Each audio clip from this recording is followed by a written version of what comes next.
Mathusalem, Enoch et Noé.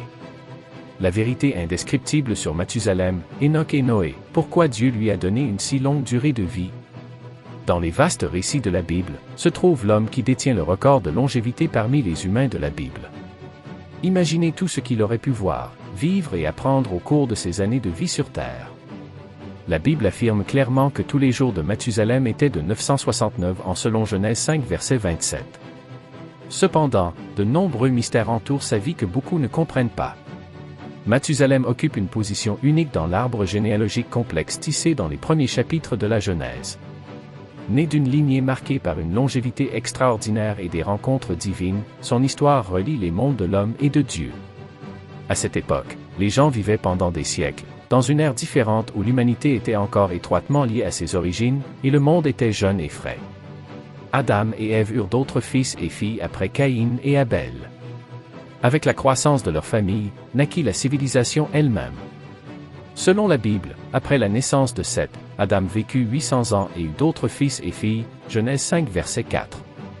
Au fur et à mesure que les générations passaient, chaque homme engendrait des enfants et leur enseignait les voies de la terre, comment cultiver la terre, prendre soin des animaux et se connecter avec Dieu. Parmi ces premières générations, nous rencontrons le père de Mathusalem, un homme nommé Enoch. Contrairement à d'autres de son époque qui s'écartaient souvent des chemins vertueux, le père de Mathusalem, Enoch, entretenait une relation unique et profonde avec Dieu. Enoch, prophète, ne mourut jamais. Il vécut 65 ans, engendra Mathusalem, puis marcha avec Dieu pendant 300 ans, ayant d'autres fils et filles. Ainsi, tous les jours de Enoch furent de 365 ans, et il marcha avec Dieu, et il ne fut plus, car Dieu le prit. Genèse 5 versets 21 à 24. Cette proximité entre Enoch et Dieu suggère une famille vertueuse, et Mathusalem, béni d'une vie de près d'un millénaire, devint le grand-père d'une autre figure biblique significative, Noé. Dans un monde de plus en plus perdu, Lémec vécut 182 ans et engendra un fils, qu'il appela Noé. Genèse 5 versets 28 à 29. Noé, choisi par Dieu pour construire une arche, assurant ainsi la survie de l'humanité lors du déluge, était le petit-fils de Mathusalem. Cette histoire familiale n'est pas seulement celle de la longévité, mais aussi de la destinée divine. Mathusalem vécut à une époque de méchanceté, et le père de Mathusalem, Enoch, avertit le monde d'un événement cataclysmique, comme en témoigne le Nouveau Testament, la lettre de Jude, Jude 14 à 15. Jude enregistre une déclaration qu'Enoch, le père de Mathusalem, avait prononcée, prophétisant que le Seigneur viendrait avec des milliers de ses saints pour juger chacun et condamner tous ceux qui ont commis des actes impies. Le message était que Dieu allait bientôt venir juger et agir contre toutes les formes d'impiété. Enoch, à l'âge de 65 ans, eut un fils, et Dieu lui donna un nom qui signifiait que lorsque ce fils mourrait, cela arriverait. La vie de Mathusalem s'inscrit dans une histoire qui va bien au-delà de la longévité, incarnant un dessein et une destinée divins. Les noms bibliques ne sont pas seulement descriptifs, ils portent également une autorité. Par exemple, le nom que Dieu a donné à Adam signifiait « de la terre », décrivant ainsi la provenance d'Adam selon les récits bibliques. Le nom d'une personne peut souvent refléter son rôle, comme dans le cas de Nabal, dont le nom signifie « insensé » et représente sa folie. Les noms dans la Bible peuvent signifier des aspirations humaines, des révélations divines ou servir de symbole pour représenter des prophéties. Un jeune homme a reçu un nom unique et impressionnant, crucial de se rappeler que son nom, quand il meurt, cela arrivera, n'était pas en anglais, mais dans une langue sémitique. Êtes-vous familier avec sa signification dans la langue sémitique? C'est Mathusalem, et Enoch savait que lorsque son fils mourrait, Dieu différait le jugement parce que Dieu est patient. Mathusalem a vécu plus longtemps que toute autre personne enregistrée, une réalité incroyable.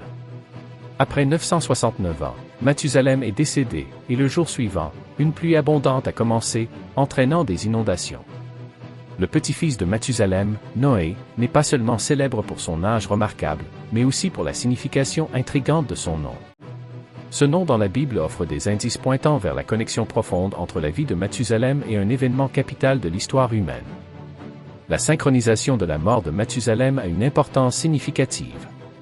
Cet entrelacement de noms, destinées et prophéties offre un aperçu plus profond de la conception complexe des récits bibliques, où chaque détail, même le nom, revêt une signification profonde. Quand on compare les âges des patriarches, l'année du déluge est la même année où Mathusalem est décédé. Il est courant de penser que Mathusalem a péri dans le déluge, mais cela est inexact. Enoch, le saint patriarche, a élevé Mathusalem, qui marchait avec Dieu. Noah et ses 3 fils ont passé 120 ans à construire une grande arche selon les spécifications divines. Noah avait entendu le sermon d'Enoch sur le jugement imminent, et il a compris que le nom de Mathusalem impliquait que la sentence viendrait peu de temps après la mort de ce patriarche. La longue vie de Mathusalem témoigne de la miséricorde de Dieu, riche en miséricorde. Cette richesse en miséricorde contraste avec la description de l'humanité comme étant riche en péché. La miséricorde est compassion ou pardon accordé à quelqu'un qui mérite châtiment. La miséricorde est un pardon non mérité, et elle est la seule explication du grand sacrifice de Christ en notre faveur. Un Dieu riche en miséricorde démontre son amour pour nous. Pendant la période de fin de Mathusalem, son père Enoch et son petit-fils Noah ont averti les gens du destin du monde, mais tous ont ridiculisé. C'est un thème crucial dans la période de fin de Mathusalem et un thème clé dans la nôtre. Les moqueries envers la fin des temps et le jugement sont annoncés dans 2 passages de la Bible, 2 Pierre 3 verset 3 et Jude 1 verset 18. Ces passages expliquent que les moqueurs demandent où est la promesse de la venue de Dieu, doutant que cela se produira. Il ne devrait pas surprendre les chrétiens de découvrir des moqueurs qui ridiculisent l'idée du retour futur de Jésus. Pierre nous a informé qu'il y aurait ceux qui se moqueraient de nous, ce qui est important à savoir. Les sceptiques ont sans doute douté de Noah, le petit-fils de Mathusalem, qui a construit l'arche pendant 120 ans. Cette période de 120 ans a semblé longue.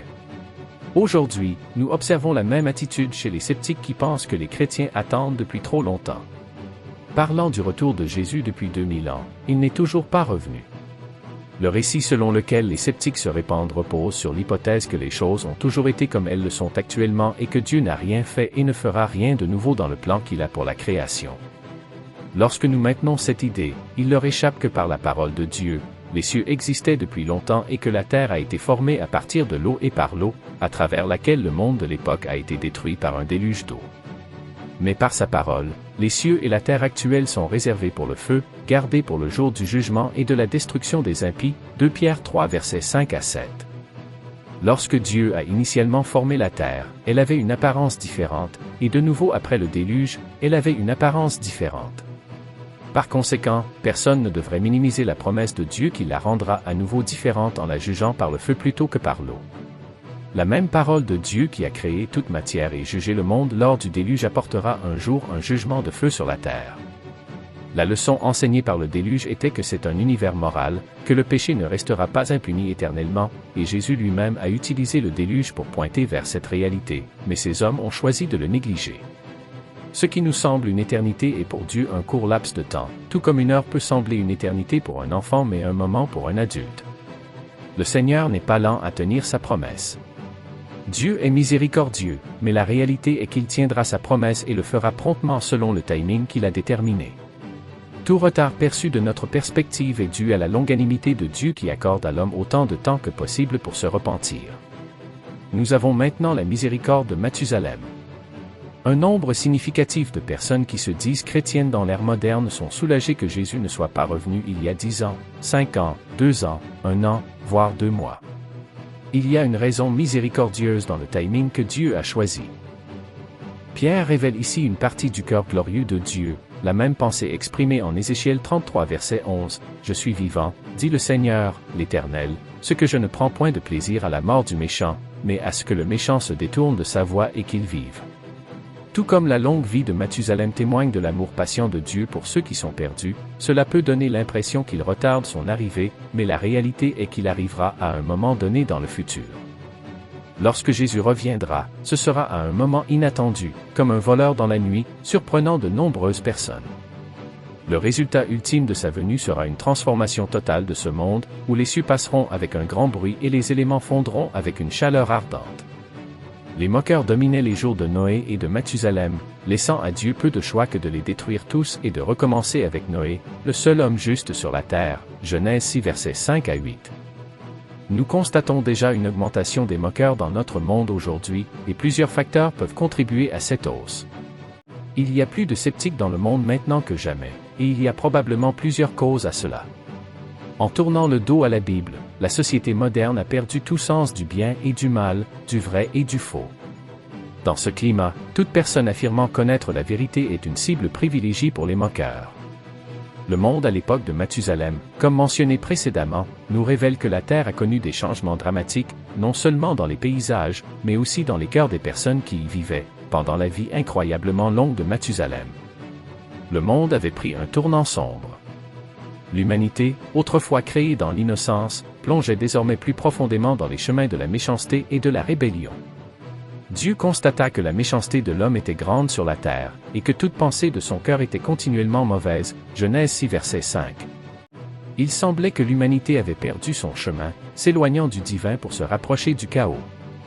Dans un monde où les choses devenaient terribles, il y avait un homme bon nommé Noé, le petit-fils de Mathusalem et le fils de Lémec. Alors que tous les autres faisaient le mal, Noé demeurait juste, car il était un homme droit. Dieu lui révéla un grand plan. Il enverrait un déluge massif pour laver toute la malice de la terre et recommencer à neuf. Dieu, par sa bonté et sa grâce, donna des instructions à Noé pour construire une immense arche afin de protéger sa famille et d'eux de chaque animal du déluge à venir. Genèse 6 verset 18. Pendant que le monde continuait dans sa déviance, marchant inconsciemment vers sa destinée funeste, Noé et sa famille se préparaient à la tempête promise. Au dernier jour du monde d'avant le déluge, le long voyage de Mathusalem sur cette terre se conclut symboliquement, marquant la fin d'une ère avant que les eaux ne montent pour récupérer la terre. Dans les premiers chapitres de la Genèse, plus précisément dans les versets 1 à 5 de Genèse 6, la Bible dresse le tableau du monde avant le déluge. La terre n'était pas un lieu de paix ou de bonté, mais plutôt un endroit rempli de péché, de violence et de corruption morale. Imaginez un monde où les gens sont consumés par leurs désirs, cherchant toujours à faire ce qu'ils veulent, peu importe le coût pour les autres. L'honnêteté, l'intégrité et la gentillesse ne sont ni célébrées ni même comprises comme des vertus. À la place, la tromperie et la manipulation règnent en maître, et chacun est pour soi-même. La société elle-même est déchirée par l'égoïsme et la méchanceté. Dans un tel environnement, les familles ne sont pas des sanctuaires d'amour et de soutien, mais des champs de bataille de tromperie et de trahison. Les voisins ne veillent pas les uns sur les autres, mais cherchent à s'exploiter mutuellement. Les gouvernements ne sont pas des institutions de justice, mais plutôt des systèmes d'oppression qui soutiennent la domination des puissants sur les faibles.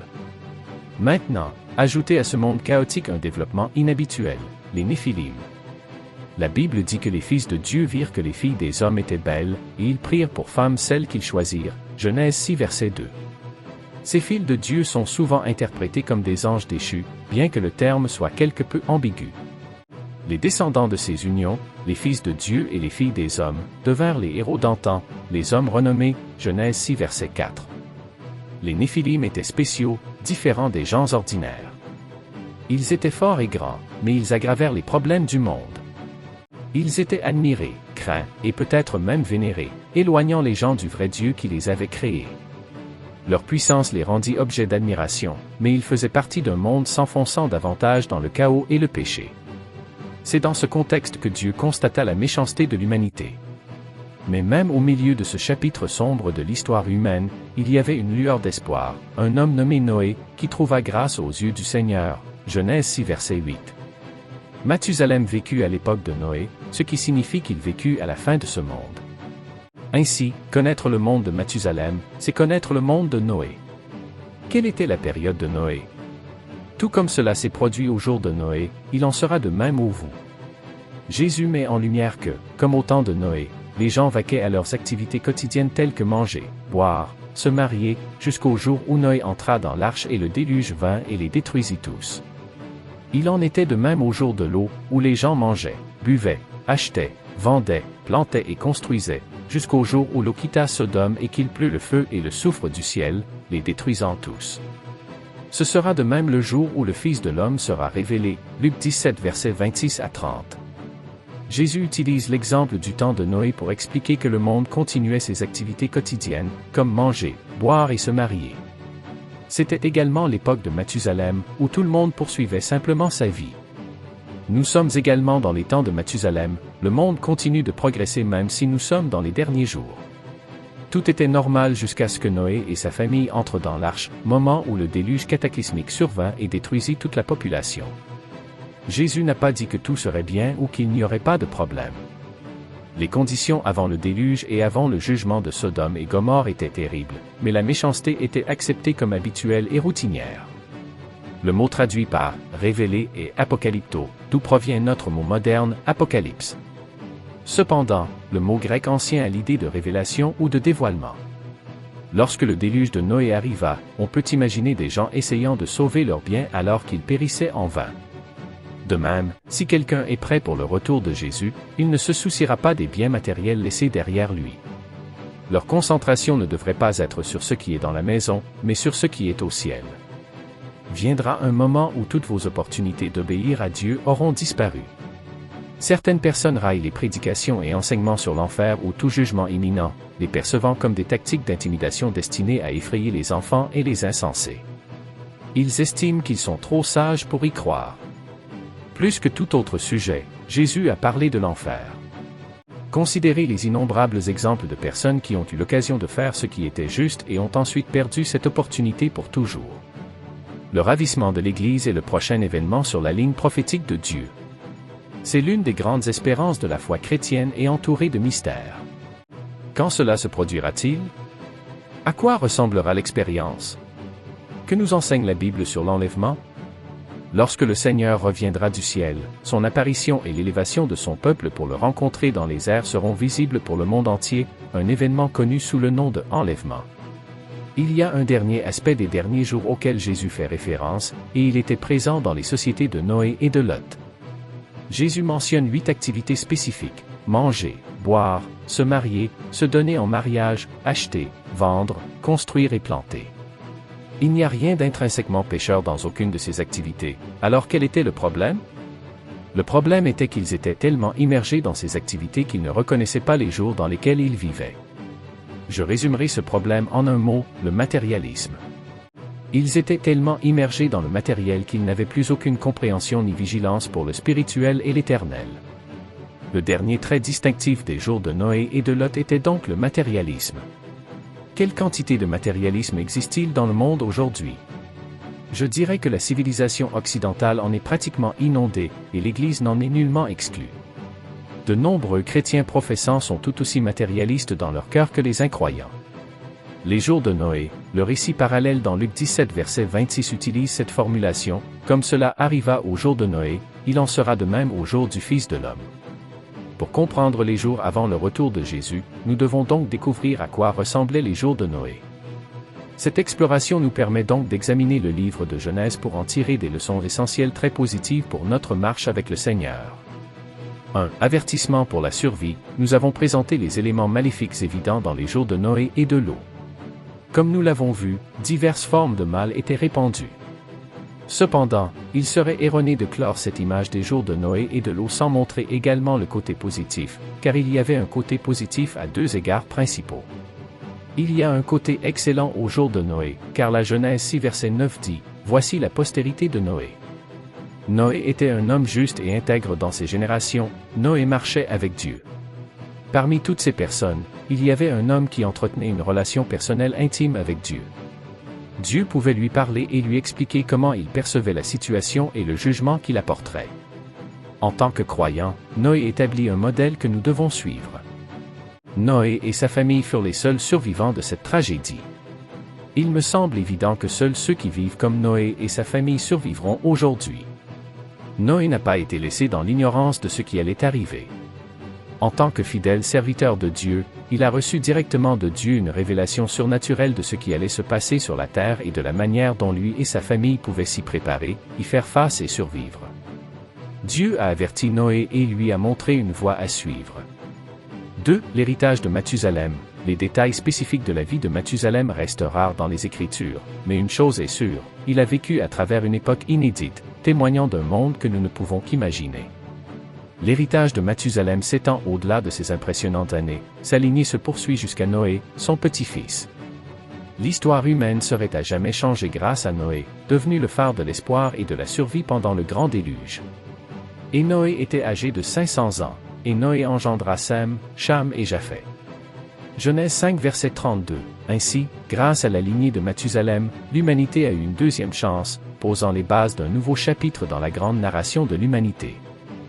La longévité de Mathusalem dans la Bible, entre les récits de grandes inondations, de buissons ardents et de géants énormes, offre une histoire unique. Pendant des générations, la longévité de Mathusalem a suscité l'imagination des érudits, des théologiens et des laïcs. Beaucoup ont spéculé sur les raisons de sa longévité. Était-ce un âge littéral ou symbolique? Était-ce un témoignage des conditions de la terre primitive ou peut-être une bénédiction spéciale de Dieu? Au-delà des chiffres et des spéculations se trouve une leçon spirituelle plus profonde. La longue vie de Mathusalem est un phare de la patience et de la miséricorde de Dieu à une époque où l'humanité sombrait dans la méchanceté. Sa longévité symbolise que même au milieu de la méchanceté croissante de l'humanité, la patience et la miséricorde de Dieu l'emportaient, offrant de l'espoir et une chance de rédemption. Même si nous ne savons pas grand-chose sur ce qui s'est passé dans la vie de Mathusalem, son histoire nous offre de nombreuses leçons intéressantes auxquelles les gens pensent encore aujourd'hui.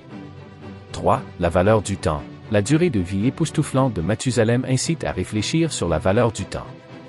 Comment utilisons-nous les jours qui nous sont donnés?